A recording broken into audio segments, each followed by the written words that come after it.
Mr. Buffett, how can I make $30 billion? Start young. Charlie's always said that the big thing about it is we started building this little snowball on top of a very long hill. So we started at a very early age in rolling the snowball down. And of course, the snowball, the nature of compound interest is it behaves like a snowball of sticky snow. And the trick is to have a very long hill, which means either starting very young or living to be very old.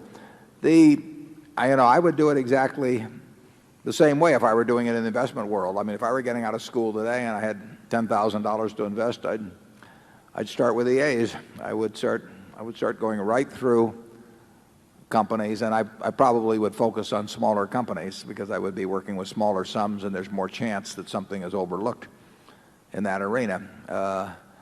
And as Charlie has said earlier, it won't be like doing that in 1951 when you could leaf through and find all kinds of things that just leapt off the page at you.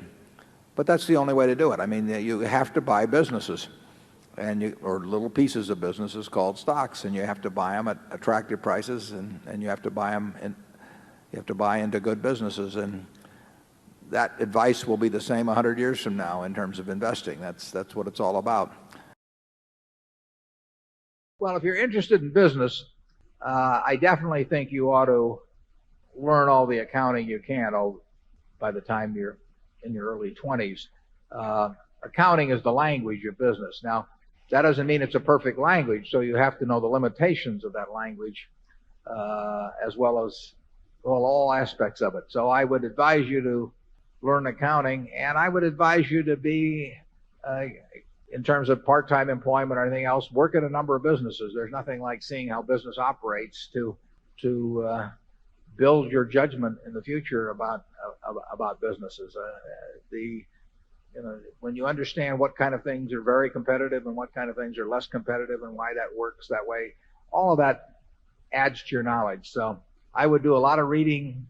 If you're interested in investments, I would take the accounting courses. I do a lot of reading about investments, and I would get as much business experience. I would talk business with people that are in business to find out what they think makes their operation tick or where they have problems and why. I just think you just kind of sop it up every place that you can.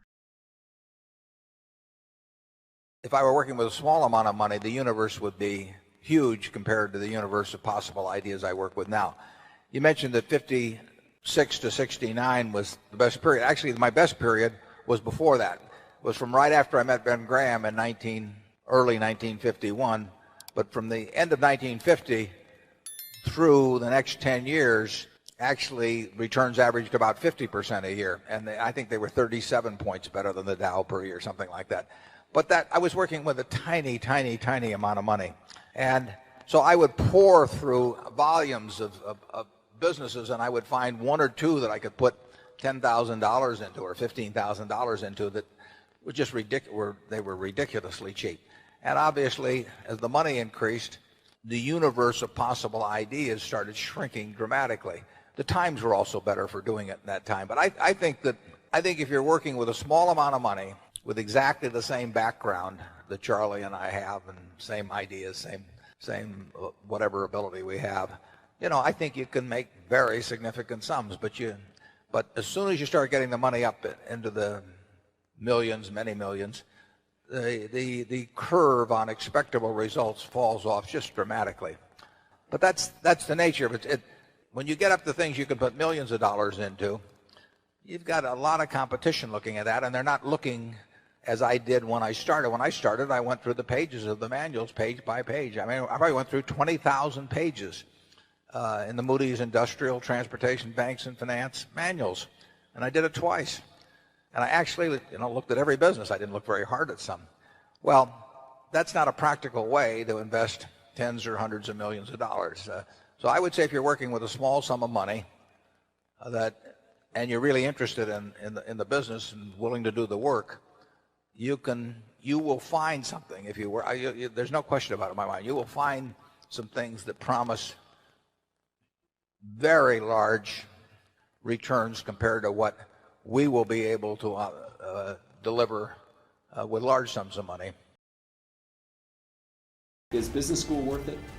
Depends on the person, and much more than it depends on the school. Some people are going to get a lot out of advanced education, and some people are going to get very little. And I don't even think it's important that every person go to college at all. We have all kinds of jobs at 70 or so thousand a year, or 80,000 a year, that college training is not of use. And I actually was not keen on going to college myself. Yeah, my dad kind of jollied me into it. He could get me to do anything, but I knew I could have a good time. I liked investing, and I could read the books. You know, it's a big commitment to take 4 years, and the cost involved, and maybe the loans involved, and everything. And I think depending on what your interests are in life, I don't think it's for everybody. I think it's for a lot of people, but there ought to be a reason you're going, and I didn't really see much reason. On the first day, I did $12,000, and that was like, wow, that was cool. We did about $800K in 5 months. I was making around $10,000, $15,000 a year. And then suddenly I made like 100K. The thing I love the most about Kajabi is it's all in one place and it's really simple. Oh my God, I can pay, I can create a website, I can have emails, I can do everything in here. Every day I wake up and I'm like, whose life is this? This is crazy.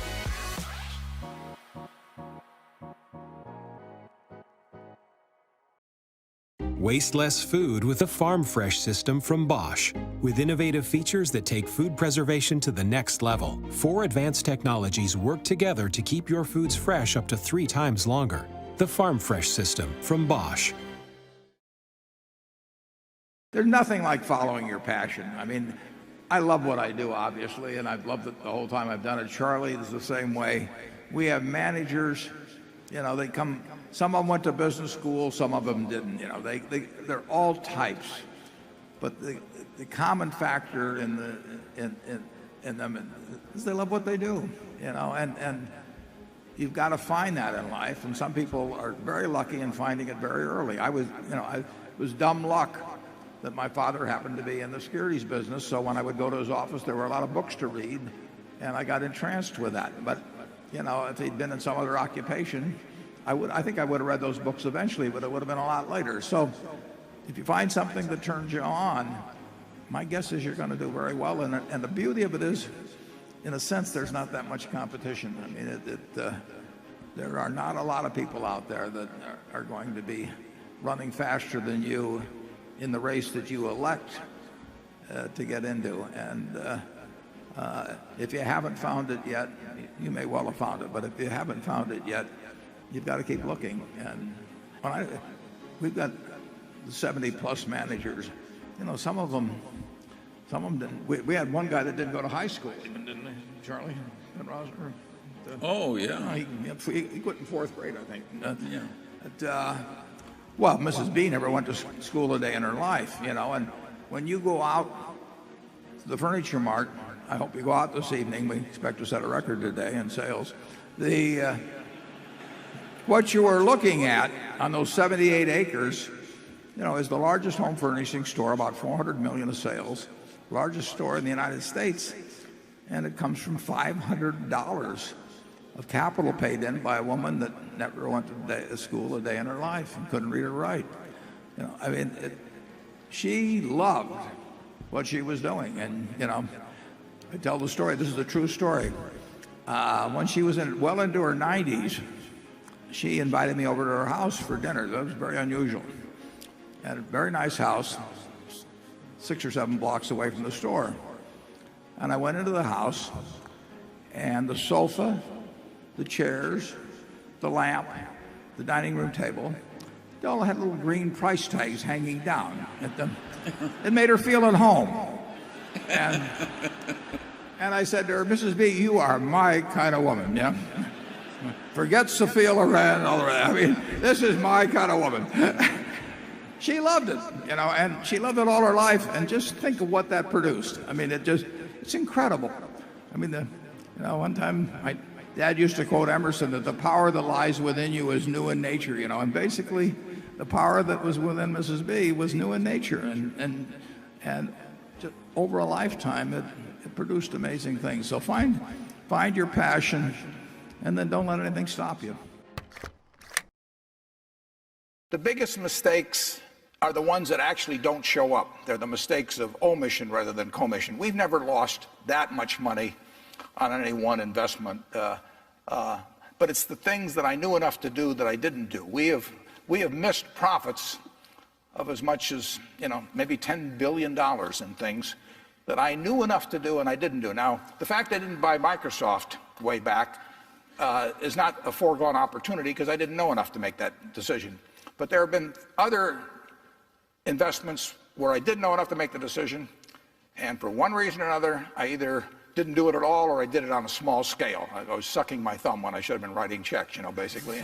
And those don't show up. There's no place where it shows missed opportunities, but I've missed some big ones. I will take a person graduating from college, and assuming they're in normal shape and everything, I will be glad to pay them, probably $50,000 for 10% of all their earnings for the rest of their lives. Well, if I'm willing to pay them 10% for $50,000 for 10%, that means they're worth $500,000 if they haven't got a dime in their pocket, as long as they've got a good mind and a good body. 70 years ago, I was in high school, almost a third as long as the country has been around. And when I was in high school, I really only had two things on my mind: girls and cars. and I wasn't doing very well with girls, so we'll talk about cars. But let's just imagine that when we finish, I'm going to let each one of you pick out the car of your choice. Sounds good, doesn't it? Pick it out, any color, you name it. It'll be tied up with a bow, and it'll be at your house tomorrow. And you say, well, what's the catch? And the catch is that it's the only car you're going to get in your lifetime. Now, what are you going to do knowing that that's the only car you're ever going to have and you love that car? You're going to take care of it like you cannot believe. Now, what I'd like to suggest is you're not going to get only one car in your lifetime, but you're going to get one body and one mind, and that's all you're going to get. And that body and mind feels terrific now, but it has to last you a lifetime. The key is to certainly, in terms of your personal life, the most important decision you'll make is the spouse that most of you will likely have. And it's very important to surround yourself with people that are better than you are. You are going to move in the direction of the people you associate with. So I've been enormously lucky in that respect. I mean, I've just had teachers and friends and a spouse that really was a better person than I was, and I had enough sense to learn from these people that life went better if you behave better yourself. It took a while. So I advise you to seek out, as your partner in business, your partner in life, whatever it may be, look for the people that actually are examples to you, rather than somebody that you think you need to straighten out yourself. And simple rules like that: delighting customers, working through other people, associating with people that will cause you to move in a better path than you might otherwise have. They will take you so far in life that it's